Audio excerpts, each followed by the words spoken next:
और आप देख रहे हैं मेरा ही यूट्यूब चैनल। आज जो मैं आपके सामने वीडियो लेके आया हूँ वो है हमारे कॉन्स्टिट्यूशन ऑफ इंडिया के अंदर कुछ बेसिक क्वेश्चन जो आप लोगों के माइंड में आने चाहिए, लाइक मेरे भी माइंड में हैं, ठीक है, कि हम आखिर कॉन्स्टिट्यूशन पढ़ तो रहे हैं लेकिन पढ़ने से अपन को क्या बेनिफिट है, एक नॉर्मल ह्यूमन को क्या बेनिफिट है जो कि एक प्रोफेशनल नहीं है या फिर कुछ भी नहीं है। तो अगेन कॉन्स्टिट्यूशंस आपको फंडामेंटल राइट्स देता है। अगर आपका राइट कहीं पे भी ब्रीच हो रहा है तो उस केस में यू हैव एन राइट कि आप जाके आर्टिकल 32 के अंदर सुप्रीम कोर्ट में डायरेक्टली अप्लाई कर सकते हो, ठीक है, एंड आपको रेमेडियल है वो प्रोवाइड की जाएगी सुप्रीम कोर्ट के द्वारा डायरेक्टली। ओके, सो बहुत सारी चीज़ें हैं, ठीक है, कब आया, कितने आर्टिकल हैं, कितने पार्ट्स में डिवाइडेड हैं, ठीक है, कितने अमेंडमेंट हुआ इसके अंदर। अगेन बहुत सारी चीज़ें हैं, वन बाय वन करके अपन इसकी अंडरस्टैंडिंग करते हैं। क्या इसका प्रीएम्बल है, क्या डीपीएसपी पॉलिसीज़ है, कितने टाइप की रिट्स होती हैं, ठीक है। यहाँ पे मेरा मेन पर्पस रहेगा आर्टिकल 30 तक करना जिसमें फंडामेंटल राइट्स मेरे पूरे कवर हो जाएं। उसके बाद में मैं रिट्स और जो फ्रीडम ऑफ बिजनेस है उसके ऊपर एक अलग से है वो वीडियो पुट कर दूंगा जिससे आपका वो वाला पार्ट हो जाएगा। Okay, so let's start, that is the constitution, ठीक है। कॉन्स्टिट्यूशन का बेसिक रेगुलेटरी फ्रेमवर्क क्या है, ठीक है, ये अपन अभी समझने जा रहे हैं, ठीक है। Again constitution is the mother of the all laws, supreme law of the India भी इसे बोलते हैं हम, मदर ऑफ ऑल लॉज भी बोलते हैं। सबसे बड़ा लॉ है इंडिया का, कानून है जिसको वायोलेट नहीं किया जा सकता, जिसके अकॉर्डिंग बाकी फिर जितने भी पार्लियामेंट में लॉज बनते हैं वो सारे इसमें बनते हैं, ठीक है। अब बात करते हैं इंडिया के अंदर जो कॉन्स्टिट्यूशन है वो किस प्रकार से आया था। तो 1946 के अंदर है वो एक कॉन्स्टिट्यूंट असेंबली इस्टाब्लिश की गई थी। जैसे कि अपन को पता है कि उस टाइम ब्रिटिश के साथ में गांधी जी की और ये बहुत कुछ हो रहे थे आज़ादी को लेके, तब उन्होंने फाइनली डिसाइड किया था कि ठीक है वो छोड़ तो देंगे but there should be some constitution जिसके अकॉर्डिंग आप इंडिया को रन करोगे। तो इसीलिए उनकी कंडीशंस के तहत है वो कॉन्स्टिट्यूट असेंबली है वो इस्टाब्लिश सेटअप की गई थी 1946 के ईयर के अंदर, जो कि जिसका मेन पर्पज़ ही ये था कि वो कॉन्स्टिट्यूशन ऑफ इंडिया है वो फ्रेम करेंगे, ठीक है। कॉन्स्टिट्यूशन की इस जो असेंबली, ये जो कमेटी थी, इसके अंदर बहुत सारे मेंबर थे लेकिन जिसके एफर्ट्स गिने जाते हैं, जिन्होंने अकेले ने ये बनाया है वो डॉक्टर भीमराव अंबेडकर हैं, जिन्होंने ये कॉन्स्टिट्यूशन ऑफ इंडिया है वो बनाया है। ओके, हो सका तो मैं आपको एक पार्लियामेंट का छोटा सा स्पीच है जो उनका वो मेरे को बहुत अच्छा लगता है, 30 सेकेंड्स का ही है, तो आप उसको मैं यहीं अटैच कर दूंगा, आप प्लीज़ एक बार उसको अच्छे से देखिएगा।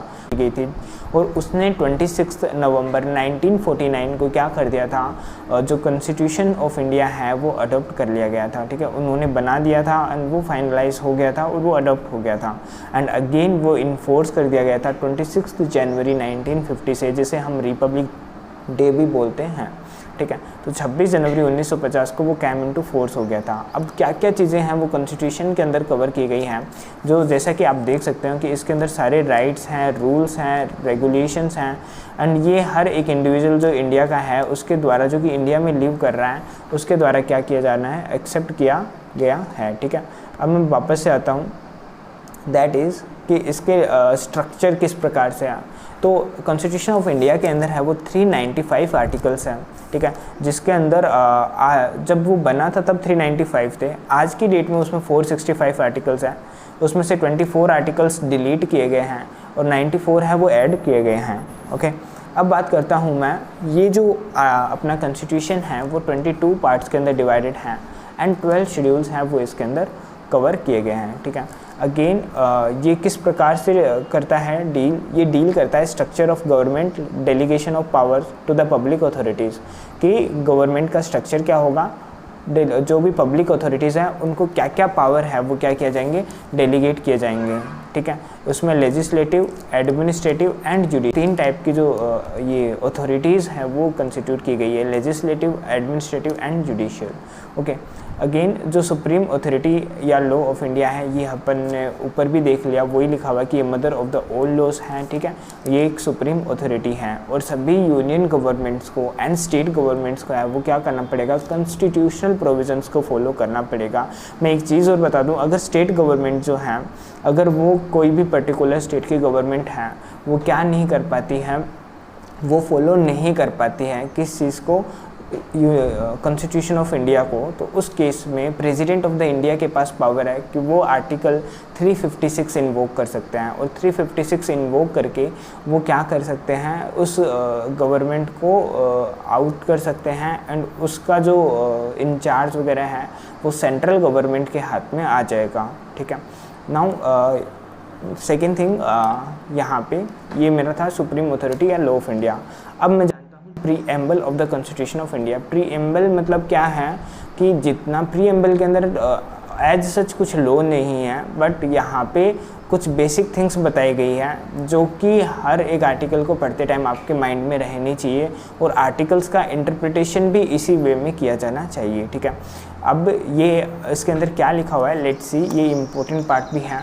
तो ये बोलता है, we the people of the India having solemnly resolve to constitute the India into a sovereign socialist secular democratic and republic and to secure all its citizens justice liberty and equality.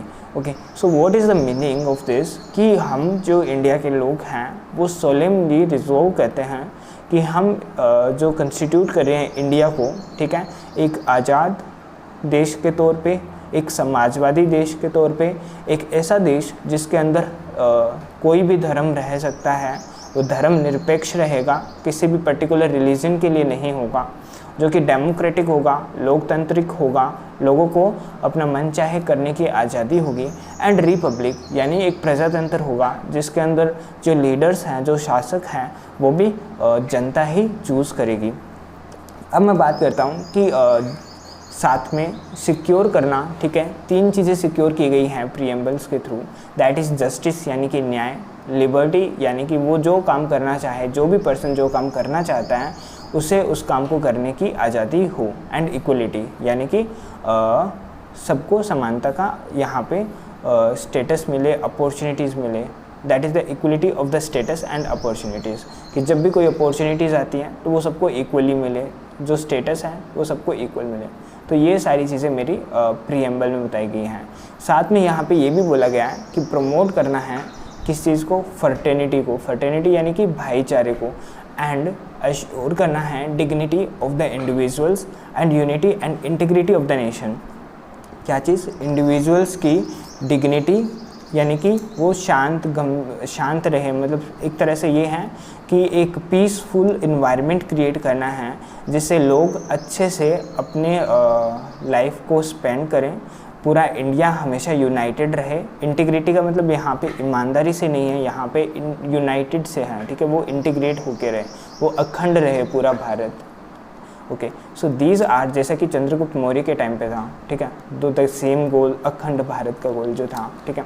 अब Aldous the preamble है वो कोई भी substantive law है वो cover नहीं करता है, ठीक है, yet it is considered to be the most sacred part. हालांकि फिर भी ये एक मोस्ट सेक्रेड पार्ट है, मतलब सबसे पवित्र पार्ट जो है कॉन्स्टिट्यूशन का, वो इस प्रीएम्बल को माना जाता है ऑफ द कॉन्स्टिट्यूशन, क्योंकि कोई भी कॉन्स्टिट्यूशन का प्रोविज़न है अगर वो एम्बिगुअस होता है तो उसको हम इंटरप्रिटेट करेंगे इन the light of the context of the preamble. जो प्रीएम्बल के अंदर कंटेंट दिया गया है उनकी लाइट्स के अंदर हम क्या करेंगे, उनको ध्यान में रखते हुए उस एम्बिगुअस आर्टिकल को अपन इंटरप्रिटेट करेंगे, ठीक है।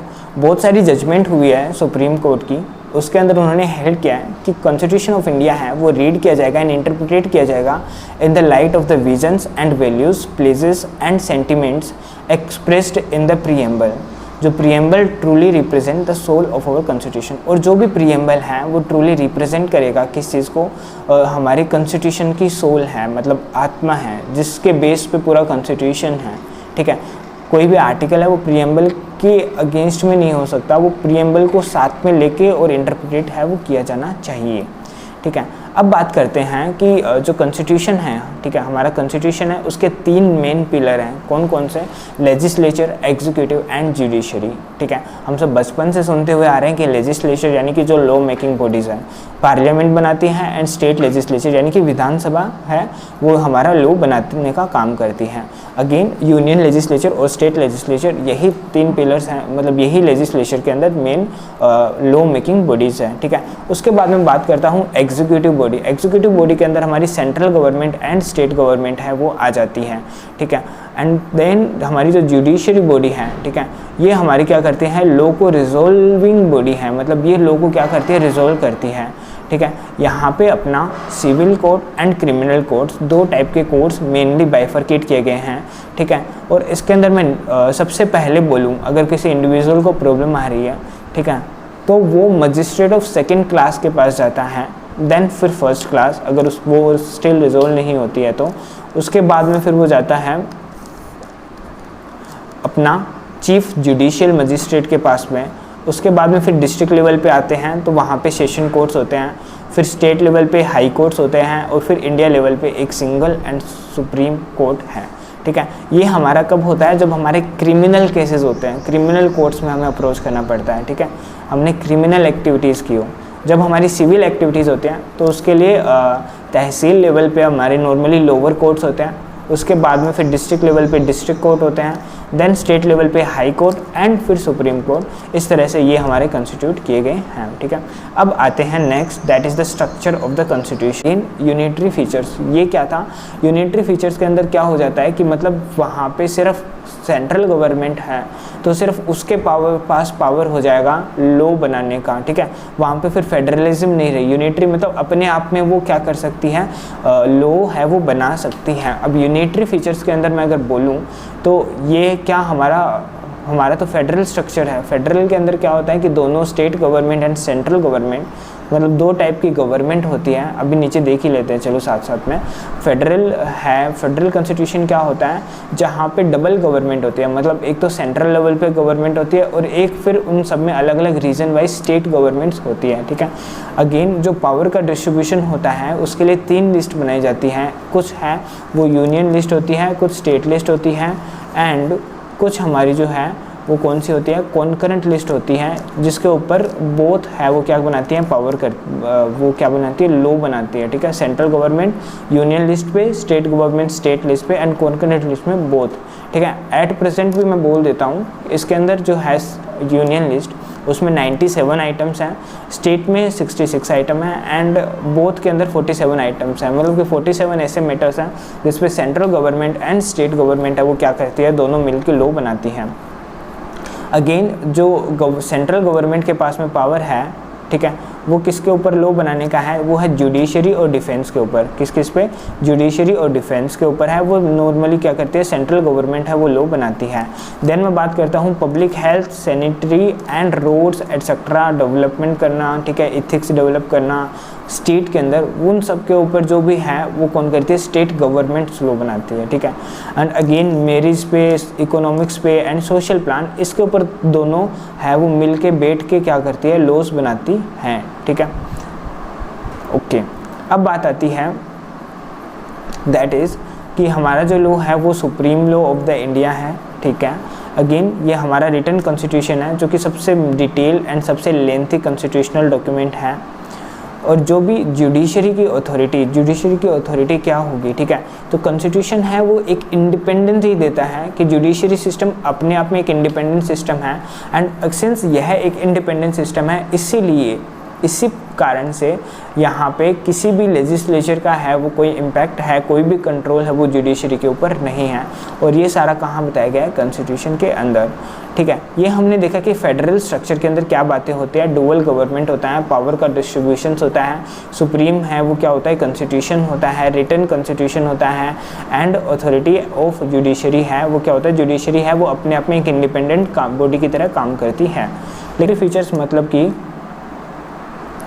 यहाँ ये जो हमारा यहाँ पे आर्टिकल 249 बताता है कि जो भी मैटर है वो क्या है, अगर नेशनल कंसर्न का हो जाता है, ठीक है, तो उस केस में पार्लियामेंट के पास राइट है कि वो स्टेट लिस्ट में कवर्ड मैटर के ऊपर क्या कर सकती है, लॉ बना सकते हैं। ऐसा कौन सा बोलता है, आर्टिकल नंबर 249, ठीक है। आर्टिकल 250 बोलता है अगर इमरजेंसी की सिचुएशन है, ठीक है, तो उस केस में वो पावर है किसके पास में, गवर्नमेंट के पास में, कि वो किसी भी इंडिया के किसी भी पार्ट्स के बारे में है वो क्या कर सकती है, पार्ट्स के रेस्पेक्ट में क्या कर सकती है, लॉ बना सकती है in the case of proclamations of the emergency.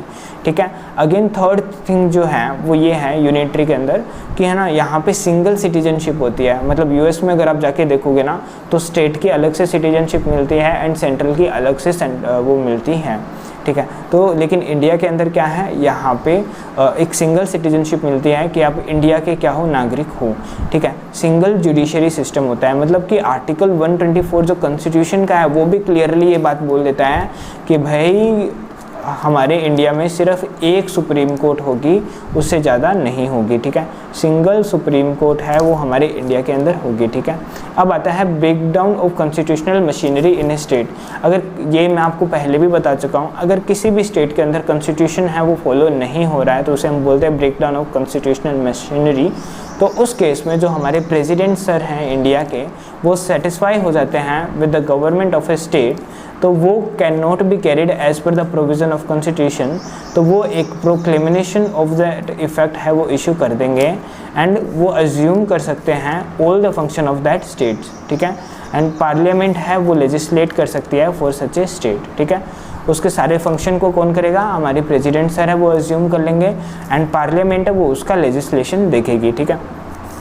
अब अगेन यहाँ पे गवर्नर को राइट है, मतलब गवर्नर को अपॉइंट करने का राइट किसके पास है, प्रेसिडेंट के पास में है। ठीक है। In conclusion the Indian constitutions have federal characteristic and some वेटिनरी फीचर्स। ठीक है। यहाँ पे मतलब कि हम ये कह सकते हैं कि हमारे नॉर्मली तो फेडरल स्ट्रक्चर है, लेकिन कई चीज़ें हैं वो हमारी किसकी आ जाती हैं, like single citizenship, article 249, 250, single judiciary system. ठीक है। और अगर वो कॉन्स्टिट्यूशन के प्रोविज़न को फॉलो नहीं कर रहा तो वहाँ पे कौन करेगा, प्रेसिडेंट है वो अज्यूम कर सकता है ऑफिस। तो ये यूनिटरी नेचर आ जाता है और इन दिस केस क्या किया जाएगा, हम ये मान सकते हैं कि ना तो हमारी जो स्ट्रक्चर है कॉन्स्टिट्यूशन का, ना तो वो प्योरली फेडरल है और ना ही वो प्योरली यूनिटरी है, मतलब दोनों का क्या है, मिक्स है। ठीक है। ये था हमारा बेसिक स्ट्रक्चर, कॉन्स्टिट्यूशन के बारे में हमने देख लिया, उनके बारे में जान लिया। ठीक है। अब बात करते हैं next, that is the fundamental rights के बारे में। ठीक है। फंडामेंटल राइट्स होते क्या हैं, सबसे पहले ये समझते हैं, बाद में हम उनकी कैटेगरीज़ के अंदर जाएंगे। ठीक है। तो यह आपको यूनिवर्सल राइट मिलते हैं एंड इनएलिनेबल होते हैं। इनएलिनेबल मतलब कि जो आपसे कोई भी अलग नहीं कर सकता है, ये राइट आपके पास में हर सिचुएशन में हमेशा रहेंगे। ठीक है। ये आपके पास में यूनिवर्सल राइट है एंड ये डिप्राइव नहीं होते हैं of them. These rights are known as fundamental rights. Functions क्या होता है स्टेट का, यहाँ पे फंक्शन है स्टेट का कि ह्यूमन लिबर्टी है, मतलब सभी को जो काम वो करना चाहते हैं उनकी आज़ादी हो वो प्रिजर्व्ड रहे। ठीक है। पर्सनैलिटी है, ह्यूमन पर्सनैलिटी है वो डेवलप हो and effective culture, social and democratic life है वो क्या हो, प्रमोट हो। ठीक है। ये सारा हमारा फंडामेंटल राइट्स के बारे में थोड़ा डिस्क्राइब किया है कि यूनिवर्सल एंड इनएलिनेबल है। ठीक है। एंड ये राइट है, इनको हम फंडामेंटल राइट्स बोलते हैं। यहाँ पे फंक्शन क्या है स्टेट के, दैट इज़ कि वो लिबर्टी को, पर्सनैलिटी को and culture and social democratic life को प्रमोट करेगा। अब आता है 6 कैटेगरीज क्या है फंडामेंटल राइट्स अपना, right to equality, right of freedom, right against exploitation, right of freedom of religion, right of education and cultures and right of constitutional remedies. तो ये टोटल मिला के हमारे क्या थे, 6 टाइप के आपको कैटेगरीज मिलती हैं जिसके अंदर आपको फंडामेंटल राइट्स हैं। ठीक है। इक्वलिटी के अंदर भी अलग अलग है, 14, 15, 16, 17, 18, तो वहाँ पे आपको ये राइट मिलता है but with respect to equality के रिगार्डिंग। ऐसे ही फ्रीडम के लिए है, ऐसे ही एक्सप्लॉयटेशन हो रहा है तो आपके पास में क्या राइट है। ठीक है। अगर आपको फ्रीडम मिल रही है, ठीक है, आपको अपने धर्म को फॉलो करने की, रिलीजन को फॉलो करने की फ्रीडम है। ठीक है। आपको एजुकेशनल राइट है एंड कॉन्स्टिट्यूशनल रेमेडीज़ क्या क्या अवेलेबल हैं। कॉन्स्टिट्यूशनल रेमेडीज़ हम लास्ट में देखेंगे, आर्टिकल 32 है जिसमें ये है कि अगर आपको कहीं पर राइट ब्रीच हो जाता है, ठीक है, आपका फंडामेंटल राइट्स जो यहाँ पे बताया गया है, अगर ये क्या होता है, ब्रीच करती है गवर्नमेंट, तो उस केस के अंदर आप क्या कर सकते हो, डायरेक्टली है वो आर्टिकल 32 के अंदर सुप्रीम कोर्ट को एप्लीकेशन दे सकते हो सुप्रीम कोर्ट को है वो आप क्या कर सकते हो कि अप्लाई कर सकते हो कि भाई आपका जो फंडामेंटल राइट है वो क्या किया जा रहा है, वो वायलेट किया जा रहा है। ठीक है, ये था हमारी constitutional remedies. To this very exclusive auction. और ये है लेडीज एंड जेंटलमैन भारत के संविधान की ओरिजिनल कॉपी, उन 1000 कॉपियों में से एक जिन्हें कॉन्स्टिट्यूएंट असेंबली मेंबर्स के लिए स्पेशली तैयार किया गया था। A very rare and truly a collector's item which was meant for those जिन्होंने 3 साल रात दिन एक करके इस किताब को मुकम्मल किया था। पेश करते हैं ladies and gentleman the constitution of India, Bharat का संविधान।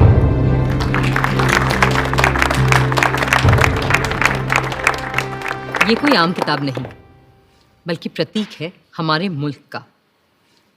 पर कभी सोचा है आपने कि ये मुल्क आखिर होता क्या है?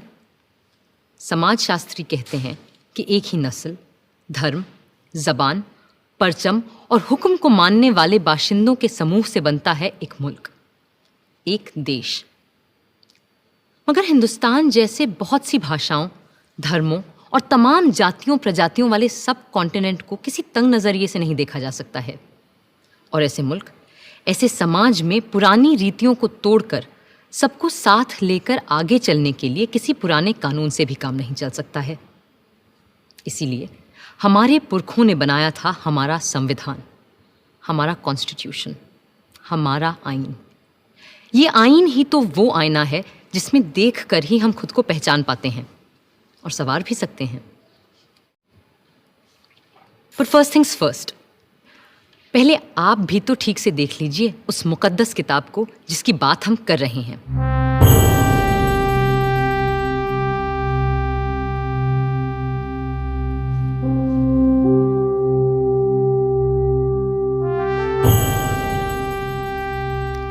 शांति निकेतन के प्रसिद्ध चित्रकार श्री नंदलाल बोस की रहनुमाई में कई कलाकारों ने भारत के इतिहास, पुराण और लोक कथाओं की छवियों से इस ग्रंथ को सजाया था। और प्रेम बिहारी नारायण रायजादा जैसे खुशखत कातिबों ने इसे अपने कलम से निखारा था।